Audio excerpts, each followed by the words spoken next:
Lady Bantry had insisted. Miss Marple agreed, though she preferred quiet evenings. Floodgate Inn was crowded tonight. A charity supper, money for the fishermen's families. Voices low, but watchful. Captain Shoreham arrived first.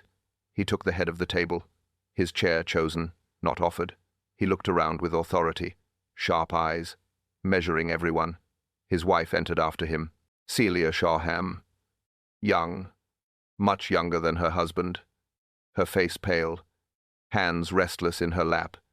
She forced a smile. It did not last long. Edward Price came in quietly. He avoided attention. A clerk by trade. He carried debts, that was known. He looked uneasy. His gaze stayed on the tablecloth. No words offered, no words asked. Mrs. Brent joined next, widow of strong voice. She always noticed more than most. Her eyes scanned the company. She whispered once, then stopped. She folded her hands. Her mouth tightened. The Hoskins moved about, hosts of the inn. Food set, cups filled. They smiled too much. Perhaps nerves, perhaps habit. The Reverend Clement sat at the far end, his wife beside him. They bowed their heads before eating. Simple prayers. Not all listened. Not all cared. Miss Marple sat quietly. Her knitting bag rested beside her. She watched the room. She noticed hands.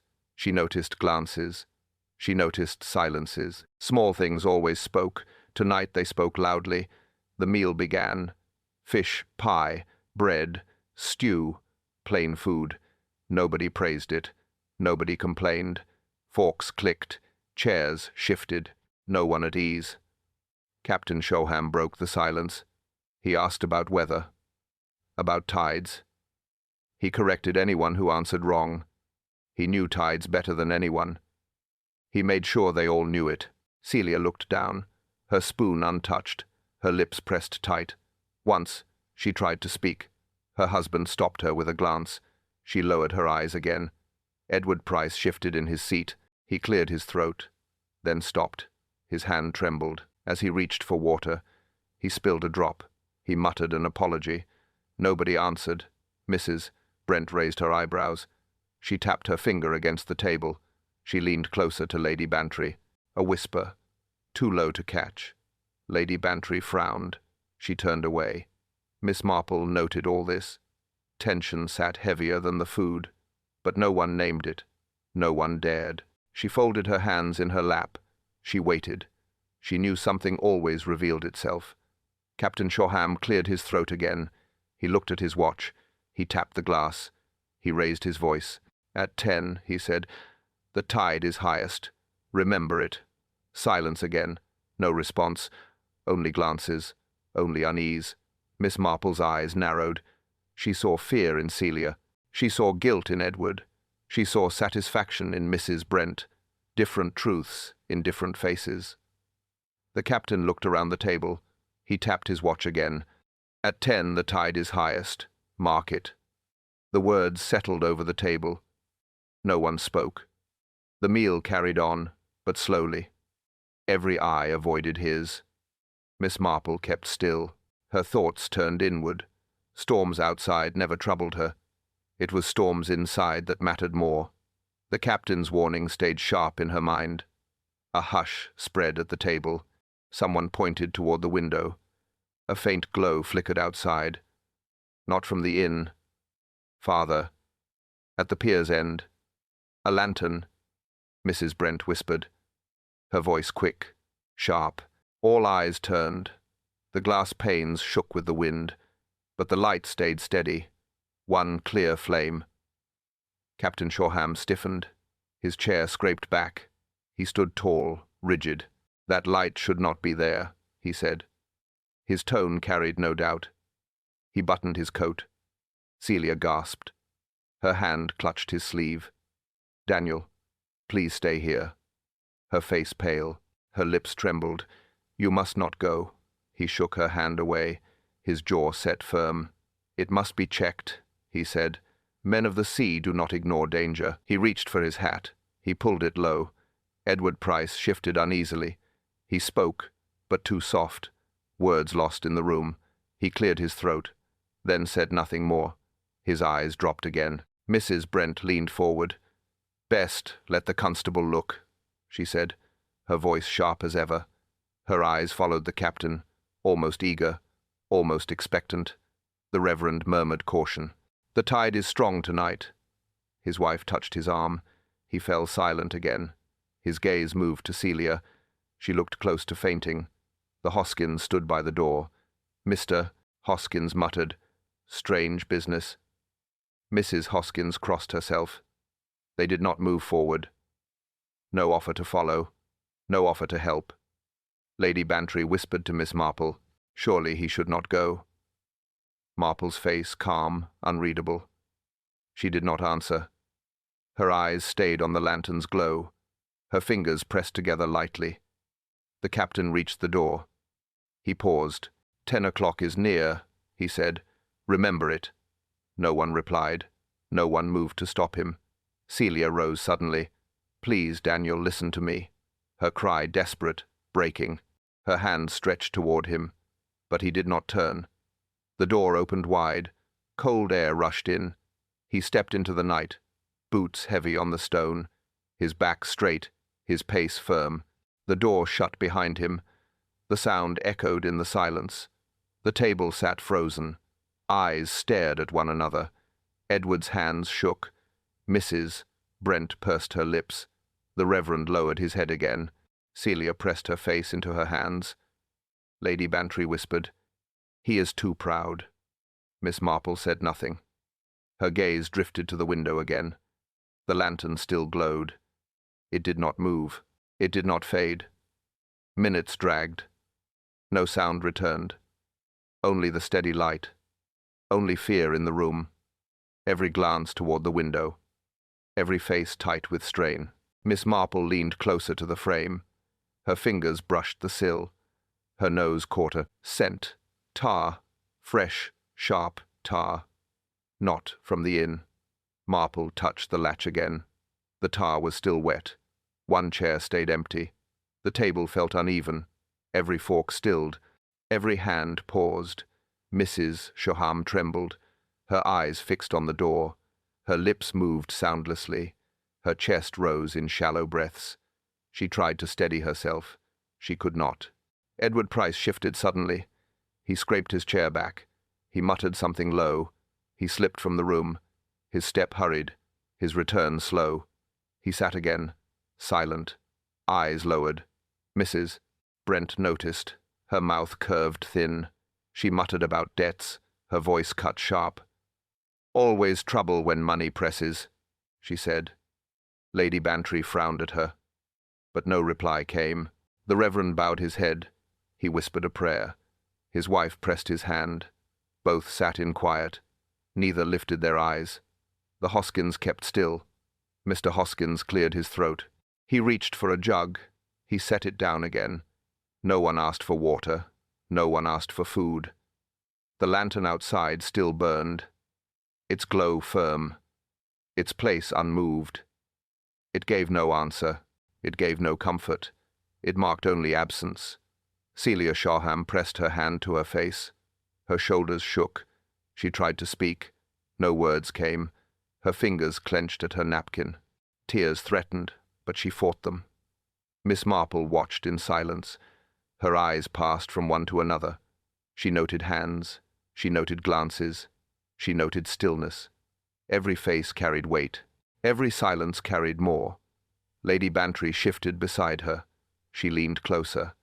"This is wrong," she whispered. Marple gave no answer. Her gaze stayed on the window. Her lips pressed together. Her hands rested still. Minutes dragged, longer than minutes should. Each tick of the clock stretched. Each sound in the room sharpened. The scrape of a chair, the drip of a spoon, all louder than before. Edward Price moved again. He rubbed his hands. He looked toward the door. He looked away. His face pale, his jaw clenched. Mrs. Brent did not stop. She muttered again. "Debts lead to ruin. Always ruin." Her eyes cut toward Edward. He did not answer. He did not look at her. The Reverend coughed softly. His wife whispered, Peace, Leonard. He said nothing more. His eyes remained low. The lantern outside gave no change. It stayed where it was. It stayed how it was. Still, unmoving, waiting. Celia Shaham broke the silence. Her voice trembled. Her words barely reached the table. "Something dreadful has happened," she whispered. No one argued. No one comforted her. The truth sat heavy. The chair stayed empty. The lantern stayed burning. Miss Marple lowered her gaze. Her thoughts ran inward. Absence told its own story. She feared what return might bring. "Mrs. Shawam whispered again, weaker this time. "Something dreadful has happened." The door burst open. 2 fishermen stood there, faces pale, hats wet with spray. They carried no catch, only news. "The captain," one said, "found him at the Pilings. No more words. None were needed." Celia gasped. Her hands clutched at the table edge. Her body swayed forward. Lady Bantry caught her arm, held her steady. Celia did not speak. Edward Price froze. His fork slipped from his hand. It struck the plate, a harsh sound in silence. He bent to pick it up. His hand shook. "Mrs." Brent narrowed her eyes. "Foolish man," she muttered. She did not sound shocked, only certain. She folded her arms. Her gaze fixed sharp. The Reverend crossed himself. His lips moved in prayer. His wife pressed his sleeve. They both stayed seated, their heads bowed low. "Mr." Hoskins hurried forward. He asked where the body lay. The fisherman spoke at once, wedged under the pier, caught between the supports. Their voices strained. "Mrs." Hoskins whispered, "God save us." She pulled her shawl tight. Her eyes watered. She turned away from the others. Inspector Slack arrived soon after, his boots heavy on the floor, his face hard. He wasted no time. "Where is he?" he barked. The fisherman pointed. The group followed outside. The pier loomed dark. The body lay below. Captain Shoreham, his throat pierced clean, the mark clear. A marlin spike had been used, no doubt of it. A sailor's weapon, a weapon chosen with care. Slack nodded once, his eyes sharp. He pulled the pocket watch from the body. He held it up, stopped at 10:42. Slack's jaw tightened. "Time of death fixed," he said. "Matches the tide." He looked at the others. "The killer knew the water. Escaped by boat. No trace left. Straightforward enough." Celia sobbed once, low and broken. She covered her face. Her shoulders shook. No one reached for her. No comfort offered. Edward Price kept back. His eyes darted. His mouth opened, closed. No words formed. He stepped away from the pier, his hands twisted together. Mrs. Brent did not move. She only stared, her lips thin, her face cold. She seemed almost satisfied. Lady Bantry stood close to Marple. She whispered, "Surely this is dreadful." Marple said nothing, her eyes steady. She watched the boards. She watched the stains.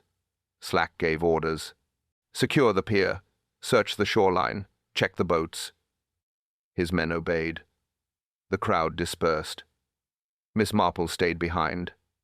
She bent low. Her fingers touched the planks. She rubbed the wood. She looked closer. Her eyes narrowed. Her hand came back wet. She lifted it near her face. She sniffed once, her brow furrowed. It was water, but not sea water. Marple wiped the planks again. The water showed no salt. Her answers shook. Mrs. Shoreham sat close to the fire, her eyes red, her face pale, her hands restless. Inspector Slack stood before her, his notebook open, his pencil ready. He spoke firm. "Tell us where you were." She swallowed hard. Her voice broke low. "I was here. I never left." She clutched her hands tighter, her gaze lowered. Slack frowned. "You stayed inside the whole evening?" "Yes," she whispered, her words thin. She did not look at him. Lady Bantry shifted uneasily. She leaned toward Miss Marple. "She is frightened," she murmured. Marple nodded once. Her eyes stayed fixed on Celia. Slack pressed again. Others saw the lantern. Your husband walked out. You did not follow. Her head shook quickly. I did not. He reached for her gloves. They lay folded beside her. He lifted the right one, the fabric stiff at the edge. Salt marked the seam, grainy, clear. Slack held it up. He turned to the room. Sea spray, he said. Proof she stepped outside. Murmurs spread. Celia's head dropped lower. Edward Price stirred in his chair, his cuffs damp, his collar stained faintly. He shifted uncomfortably. He tried to speak. No one listened. Mrs. Brent's eyes lit. Of course, she said. Always the wife, or the man she whispers to. Her tone sharp, her mouth thin with satisfaction. Edward looked down, his hands twisted together, his lips pressed tight. He would not meet her eyes. Slack wrote brisk notes. His voice cut again. Salt on the glove, damp on the clerk. Both had reason. Both had chance. Mrs. Shaham sobbed. Her shoulders shook. Her voice rose weak. He was harsh. But I never wished this. I never left. Her denial weak. Her tears steady. Her words failed to change the room. Suspicion grew heavier. No comfort given. No defense offered. Lady Bantry sighed. Her hand touched Marple's sleeve. She cannot bear this, she whispered. Marple did not move. Her eyes never left the glove. Slack snapped his notebook shut. He gave orders. Search the rooms. Look for rope. Look for stains. His men obeyed. The Reverend stood slowly. He spoke calm. Let us pray for mercy. His wife guided him away. Their footsteps soft. Their faces grave. Mrs. Hoskins cleared the cups. Her hands shook as she lifted them. She dared not look up. She carried them quickly to the kitchen. Silence settled again. No voices rose. No defense offered. No comfort given. Only suspicion in the air. Miss Marple moved toward the mantel. Her hand brushed the edge. Her fingers caught on a thread. She pulled it free, thin and rough. Rope fibers. Marple looked down at her hand. Rope strands lay across her palm, a net with no catch. Morning broke with unease. The fishermen searched the shore. Their boots sank in the wet sand. They stopped near the rocks. There it lay, a heavy net, soaked through, knotted tight, but no fish inside, not even seaweed. Empty. One man bent down. He lifted a strand. Water ran from it. It smelled of brine. It clung to his hands. He called for the others. Inspector Slack arrived, his coat buttoned, his eyes sharp. What is it now? He asked. The men pointed. He frowned. They pulled the net clear. It dragged hard, the sand marked behind. Thick grooves across the shingle. Not a fisherman's haul. Something else. Slack tapped the net with his boot. Old gear, he said. Discarded after the storm. He wrote nothing down. He turned to leave. The fisherman looked uneasy. Mrs. Brent appeared at the path, her voice quick. That is my net, she declared. She stepped forward, her hand firm. I mended it myself last week. Her eyes sharp. Slack raised a brow. You are certain? Of course, she said. Every knot I tied. I know my own work. Her tone left no doubt. He shrugged. Nets travel. Storms drag them. Nothing unusual. He turned again, dismissive. Mrs. Brent bristled. You ignore what is plain, she said, her arms folded, her face tight. Edward Price, standing nearby, looked down. He said nothing. Celia Shoreham stood apart, her hands clasped together, her face pale. She did not speak, her eyes fixed on the net. She shivered once. Lady Bantry whispered to Miss Marple, Strange, don't you think? Marple nodded slowly. She stepped closer. Her fingers touched the wet rope. She looked thoughtful. The Reverend approached as well. He said a short prayer. He blessed the hands that worked the sea. His wife guided him back. Neither asked more, neither pressed further. Slack waved his hand. Enough of this, he said. Collect it if you wish. It tells us nothing. He turned toward the road. his steps firm. The fisherman looked doubtful. They glanced at one another. They muttered under breath. None challenged slack. They dragged the net aside. It slumped in a heap. Miss Marple stayed. Her eyes traced the grooves. Deep, straight, heavy. Not the marks of fish. The net had carried more. Something weighty. Lady Bantry waited for her words. Mrs. Brent folded her arms again. Celia pressed her lips tight. Edward shifted uncomfortably. None spoke. All waited. Marple straightened, her face calm, her voice quiet. "This net did not fail," she said. "It carried weight, much weight." Marple looked at the net once more. This net carried weight. The watch is false. Inspector Slack placed it on the table. Its chain coiled beside it. The cracked glass caught the light. Stopped at 10:42. Slack tapped it once. "Fixed time," he said. "Death confirmed. No debate." He closed his notebook, his tone certain, his eyes daring challenge. No one spoke. Miss Marple leaned forward. Her fingers rested on the case. She pressed the latch. The lid sprang open. She tilted it slightly. Her head bent low. The others watched. Celia wiped her eyes. Edward shifted in his chair. Mrs. Brent crossed her arms. Lady Bantry leaned closer. The Reverend murmured a prayer. Marple's fingers moved with care. She pressed the crown. The hands jumped. They moved again, then stopped, perfectly still. She pressed once more. The hands moved forward. They turned smooth. They halted when she let go. The room stayed quiet. No one breathed. Marple spoke calm. "This watch can stop. It can start again. The time means nothing." Her words plain, her eyes steady. Slack frowned. He stepped forward. He picked up the watch. He shook it once. The hands shifted. They froze again. He scowled. "Defective," he said. "Old gear. Irrelevant." He set it down hard. He looked away. Marple shook her head. "Number not defective. It was used. It was meant to deceive." Her voice quiet, but firm. Celia gasped softly. Her hand touched her mouth. Her eyes filled again. Edward turned pale. He clenched his jaw. He said nothing. Mrs. Brent smirked. "Convenient," she said. "Any time can be claimed." Her voice sharp. Her eyes on Edward. Her meaning clear.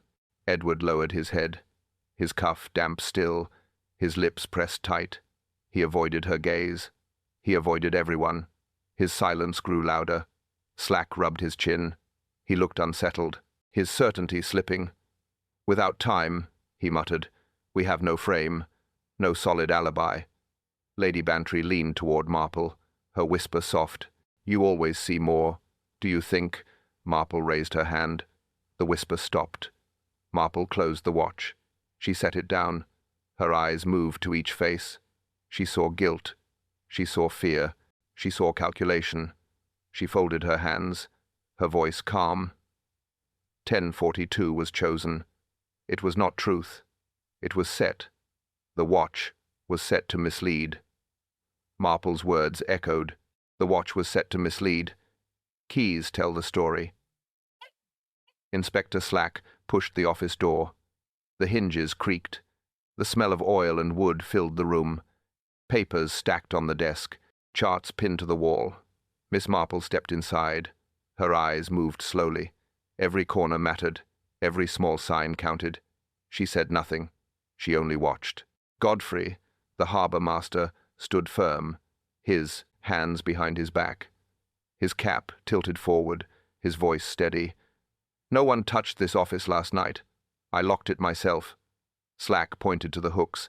The pier key hung there, the metal ring dull. The wood behind it scratched. Fresh marks.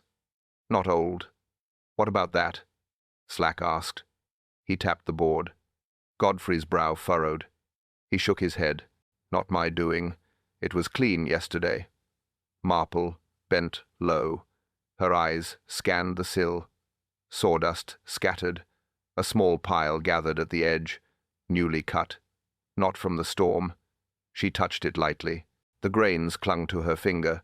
She nodded once. She kept her thought quiet. She turned back to the hook. Her eyes narrowed. Slack crossed his arms. So the key was moved. Yet you claim it was not. His voice hard. Godfrey bristled. I tell you truth. No one entered after me. Mrs. Brent sniffed. Men forget, she said, her tone sharp, her eyes doubtful. She looked at Edward. He looked away.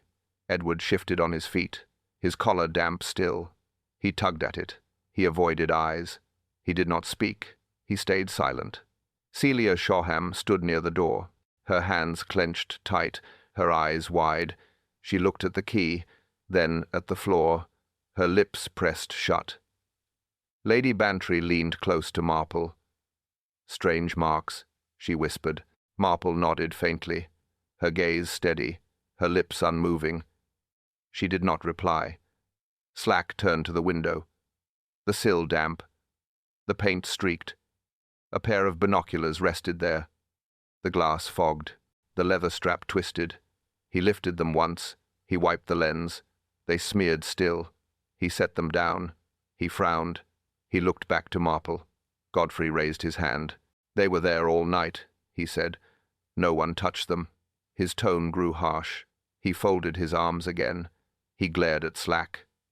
The Reverend stepped forward, his voice calm. Best to keep peace, he said. Slack waved him off. He wrote in his book. He snapped. It shut. Marple stayed by the sill. Her hand brushed the wood. Her eyes lifted slowly. The pier stretched beyond. The lantern still burned faint in memory. Her thought grew firm. Marple turned back to the room. Someone watched from here. Letters in the chest. Mrs. Hoskins led them upstairs. Her steps quick, her face uneasy. She pointed to a corner. An old chest sat there. The lock broken. The lid worn. She folded her arms. It was found open this morning, she said. I thought it best, you see. Her eyes avoided Celia. Inspector Slack bent down. He lifted the lid. The hinges creaked. Inside lay papers, also tools. He reached in. He pulled out letters, yellowed edges, folded neat. He opened one, handwriting clear. He read aloud, Dearest Celia. His voice cut sharp. The room grew still. He read another. Edward, I cannot wait. He stopped. Celia gasped. Her hands clutched her chair. Her face drained. She shook her head. Her lips trembled. She said nothing. Edward turned white. His fists clenched. He stepped back. He did not protest. He did not explain. He stared at the floor. Mrs. Brent's mouth tightened. As I thought, she muttered, her eyes fierce. She looked at Celia. She looked at Edward, her meaning plain. Slack reached again. He pulled out a tool, a marlin spike, the tip stained, the rope beside it stiff, salt crust along the fibers. He held them high. His voice rose. Here is your weapon. Here is your rope. Proof enough for me. He dropped them back in. Celia cried out. She covered her face. Her body shook. Tears ran unchecked. I knew him once, she said, before I married. Her voice broke again. I was foolish. I was young. I never meant. Her words ended. Her sobs carried on. Edward kept silent, his jaw tight, his eyes hard. No denial came, no excuse offered. His silence told much. Lady Bantry looked at Marple, her face worried. This is dreadful, she whispered. Marple's eyes stayed on the rope. She did not speak. She only studied. Slack shut the lid. He folded the letters. He pocketed the tool. He gave orders. Keep the room guarded. No one enters. Mrs. Hoskins nodded quickly. She wrung her hands. She backed away, her face drawn, her eyes wide. She left without a word. The Reverend bowed his head. He prayed again. His wife stood silent. Both kept apart. Both avoided the others, their voices low. Miss Marple reached for the rope. Her fingers traced the edge. The salt clung, the dampness clear. She lifted it slowly. She spoke at last. Marple held the rope firm. This was in the sea. Her story shifts. Mrs. Shoham sat rigid, her eyes swollen from tears, her lips pressed tight. She tried to steady her voice. It quivered still. "I stayed inside," she said. "I never left.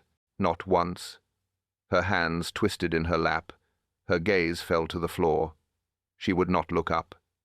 Inspector Slack leaned forward, his notebook open, his tone sharp. Yet the glove was marked. "Salt on the seam." "Explain that." She shook her head. "It means nothing. I touched nothing outside. I swear it." Her breath quickened. Her shoulders trembled. Slack's eyes narrowed. "You lie poorly. Your glove speaks. And this clerk's damp cuffs agree." He pointed toward Edward. His voice cut firm. Edward Price looked up, his face pale. He opened his mouth. He shut it again. No words came, only silence. Mrs. Brent seized her chance. "Of course she lies," she said. Everyone knew. Her eyes gave her away long ago. And she and Edward, her words trailed. Lady Bantry raised a hand. "Enough, Mrs. Brent." Her tone sharp, but her eyes uneasy. She looked at Celia. She looked away again. Celia's voice cracked. "Edward begged my husband. He asked for mercy. He asked for more time. I knew of it. That is all." Slack wrote briskly. His pencil scratched the page. He looked up again. "So, you admit talk. You admit knowledge. It fits the motive." Celia shook her head, her voice low. "I did not plot. I did not strike. I feared him, yes, but I did not kill." Marple sat still. Her eyes studied every movement. She noticed the glove clasp, bent slightly. The metal twisted. Not from age. Her fingers tapped the arm of her chair, her face calm, her mind working. Details always spoke. This one spoke loudly. She waited. Edward's hands clenched tighter. He stared at the table. He did not meet her eyes. He did not defend her. His silence heavy, his guilt unspoken. Mrs. Hoskins entered quietly. She set down a tray. She avoided their stares. She left again without a word. Her steps quick, her shoulders stiff. The Reverend murmured again, "God sees all." His wife nodded once. They stayed apart, their faces grave, their voices hushed. Slack snapped his notebook shut. He stood tall, his tone final. Her story breaks, her glove condemns, her ties betray her. Celia bowed her head. Her hands covered her face, her voice faint. "At 10:42, she whispered. "The third step is under water." Her words barely carried. The room fell silent. No reply came. Only her whisper hung. Only her fear lingered. Miss Marple looked down. Her thoughts stayed quiet. Time and tide left no lies, but truth waited still. Widow whispered again, weaker. "At 10:42 the third step is under water." Boots showed truth. Inspector Slack placed them on the table. The leather worn. The laces stiff. Water still damp on the sole. He pushed them forward. "Check them," he ordered. A constable leaned in. He pulled the tongue back. He scraped inside with a knife. Grit came loose. He set it on a cloth. Slack bent low. He pinched the grains, barnacle dust, small fragments, hard, sharp, and dry. He frowned. "Not from tide wash," he muttered. "Not inside like this. The sea does not leave grit here." He looked around the room. He waited. No one answered. Mrs. Brent sniffed. Her voice cut clear. "Nets do. A net lifts weight. A net drags. That is how such grit travels." Slack turned his head. "You know this?" "Everyone knows," she said. Her arms folded, her tone certain, her eyes sharp. Edward Price shifted again. He touched his sleeve. He looked down. He avoided her stare. His lips pressed tight. He said nothing. Celia sat pale, her hands clenched in her lap. She did not look at the boots. Her breath came quick. Her shoulders moved faintly. She spoke no word. Lady Bantry leaned closer to Marple. "Barnacles inside," she whispered. Her brow furrowed. "That means—" Marple raised her hand. The whisper stopped. Marple leaned forward. Her fingers brushed the grit, her eyes steady, her touch light. She did not speak at once. She studied. She turned to Slack. "Dragged," she said, "not carried by tide. Dragged with effort." The body was moved, her tone calm, her words certain. Slack's jaw tightened. He scribbled in his notebook. He muttered under his breath, "Too neat, too careful, planned. Mrs." Brent smiled faintly. "I told you," she said, her voice sharp. She looked at Celia. She looked at Edward, her meaning plain. The Reverend bowed his head again. His lips moved. His wife touched his arm. They both kept silent. They did not look up. They prayed quietly. Mr. Hoskins cleared his throat. "Strange business," he said. His wife hushed him. Both stayed back, both unwilling to meet eyes. Their fear plain. Slack pushed the boots aside. "They prove nothing final," he said, "but they point." He wrote again. He snapped his book shut. He looked restless. Marple remained calm. Her hands folded once more. Her eyes moved to each face. She read silence. She read fear. She read guilt. Marple lifted her head. The body was placed. An attempt to block. Inspector Slack walked toward the shed. 2 constables followed, Sergeant Lake close behind. Miss Marple and Lady Bantry came after. The door stood half open. Slack pushed inside. The smell of tar and rope filled the air. Nets hung on hooks, coils of rope stacked high, wooden crates piled to one side, tools scattered on the bench. "Check everything," Slack ordered. He pointed to the corners. "Look for stains. Look for hidden gear." The men spread out. Their boots thudded on the boards. Lake pulled at a crate. It shifted. Rope ran across the beam above. The knot frayed. He tugged once more. The rope gave way. The crate fell fast. It crashed to the floor. Splinters flew. Lake jumped back. It missed his leg by inches. He staggered, pale. Slack cursed. He grabbed the rope end. The fibers rough, worn fresh. Cut marks clear. Not age, not accident. He held it up. "Sabotage," he said. Someone wanted harm. His jaw tight, his eyes narrow. He glared around. Lake steadied himself, his breath short. He muttered, "Nearly killed me." He looked at the broken crate, empty inside, but the trap plain. Mrs. Brent's voice came sharp. "You see? Someone hides their trail. Too clumsy to fool me." She folded her arms. She stared at Celia. Celia flinched. Her hands shook. Her eyes dropped. She whispered, "I know nothing." Her voice thin. Her shoulders hunched. Edward Price stepped forward. He cleared his throat. "I was not here," he said. "I never touched this place." His face pale, his words weak. Slack barked at him. "No need to speak unless asked." Edward went silent, his head low, his hands restless. He stepped back. Lady Bantry touched Marple's arm. "This grows worse," she whispered. Marple nodded once. Her gaze steady, her lips pressed thin. She watched the rope. The Reverend entered slowly, his wife at his side. He looked at the broken crate. He said nothing. He whispered a prayer instead. They stayed near the door. Slack searched further. He kicked at loose boards. Nothing there. He pulled at hooks. Empty. His temper rose. He turned back to Marple. "Well, what do you make of it?" His tone impatient, his eyes on her. The room waited.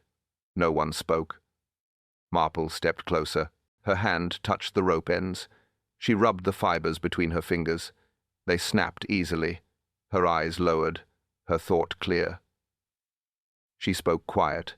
The knot was cut, not frayed, not old. "The killer is hiding traces." Her words final. Marple let the rope drop. "The killer is hiding traces." A child speaks. Garrett brought his grandson forward. The boy no older than 10. His hands in his pockets. His eyes wide. He looked at the floor. "Tell them," Garrett urged. The boy hesitated. He glanced at his grandfather, then at the strangers. His lips parted, his voice low. "I saw 2 figures," he said. "They were on the pier. I thought it was the captain. But there was another, 2 together. One carried a light." Slack crossed his arms, his brow furrowed. "You're certain of that?" The boy nodded. "I saw them from the rocks, before the storm grew loud." Celia stiffened in her chair. Her breath quickened. Her hands gripped her dress. She stared at the boy. She said nothing. Her lips trembled. Edward Price shifted again. He tugged his sleeve. He cleared his throat. His eyes darted away. He stayed silent, his jaw clenched. Mrs. Brent leaned forward, her voice sharp. Children imagine things, dreams and shadows. She shook her head. Her eyes stayed on Celia. Garrett stepped closer. "My grandson speaks truth," he said. "He knows what he saw." His hand rested on the boy's shoulder. The boy stood firm, his gaze steady now. Slack waved him off. "Enough of this," he said. "Children make mistakes. No proof here. No value to us. We need facts." Lady Bantry frowned. "Do not dismiss him," she said, her voice quiet. She looked at Marple. Marple gave no reply, her eyes fixed on the child. The Reverend spoke softly. "Truth often comes from small voices." His wife hushed him. They both fell silent again, their faces grave, their eyes downcast. The boy lifted his chin. "I know what I saw," he repeated. "One figure tall, one shorter. They stood close. They carried the lantern together." Slack shook his head. He turned away. He scribbled nothing. "Enough talk," he muttered. He waved the boy aside. "Waste of time." Garrett looked angered, but he said nothing more. He guided the boy back. The child's steps slow, his eyes still watching Marple, hope in his glance. Celia wiped her cheek, her breathing uneven. Her eyes darted toward Edward. Edward looked away quickly, his hands clasped tight. He would not meet her. Mrs.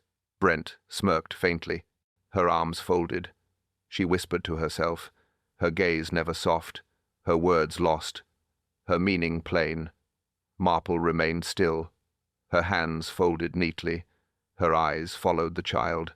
Every word weighed, every detail fixed. She kept it close.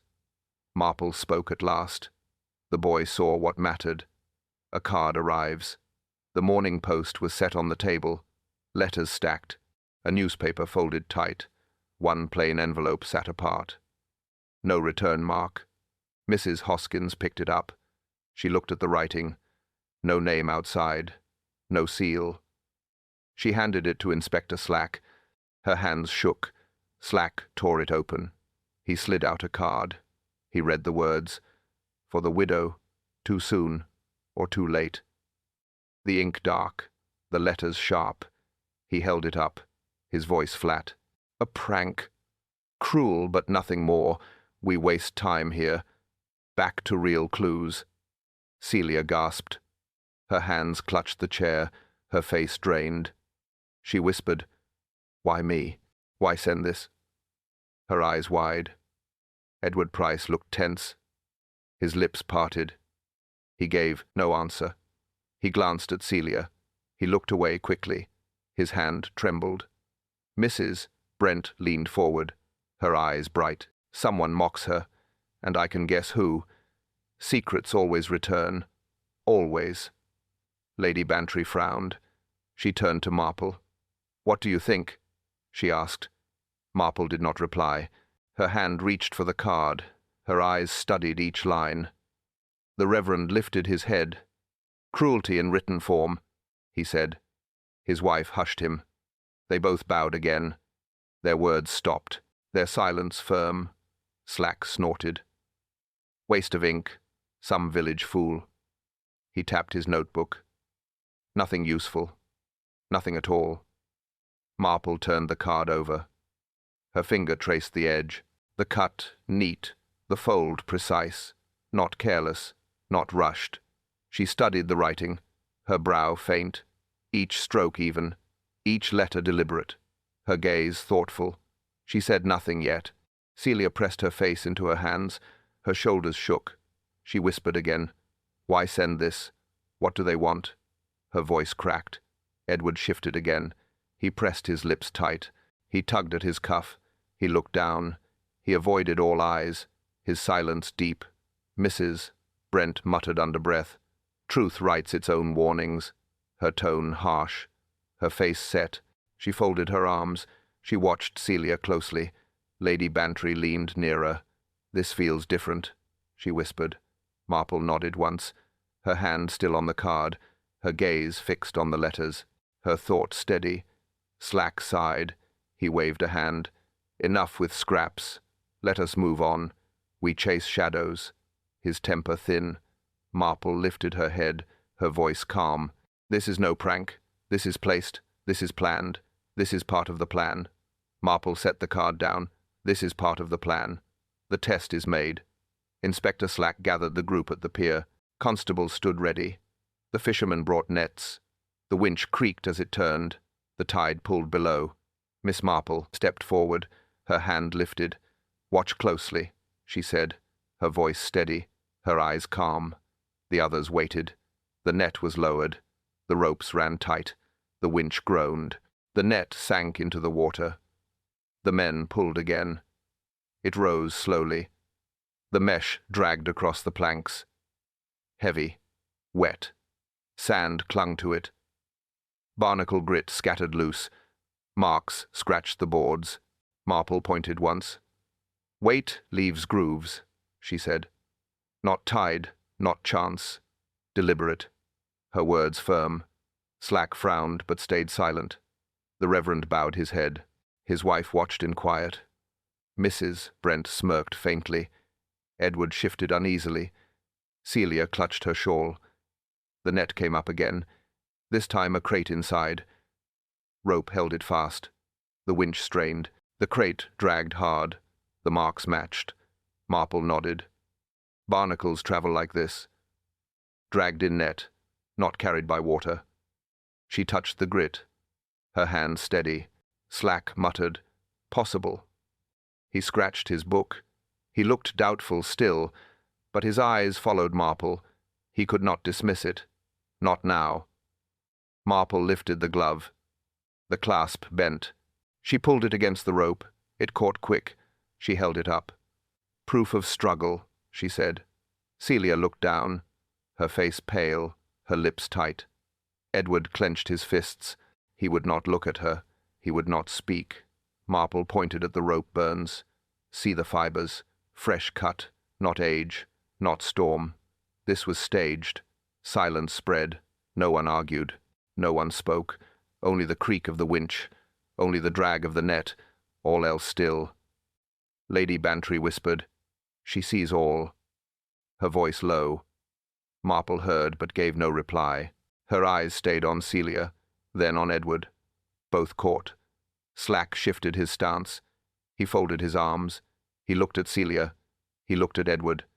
He said nothing. He waited. "Mrs." Brent's eyes glowed. She leaned forward.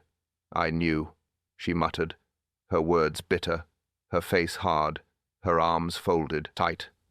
Marple stepped closer, her gaze steady, her tone calm. The net carried weight. The rope left marks. The watch was false. She turned to the group. Her finger lifted. Her hand pointed firm. The widow and the clerk. They worked together. They placed the body. Marple kept her finger raised. The widow and clerk together. Confession, under pressure. Celia lowered her head. Her hands shook.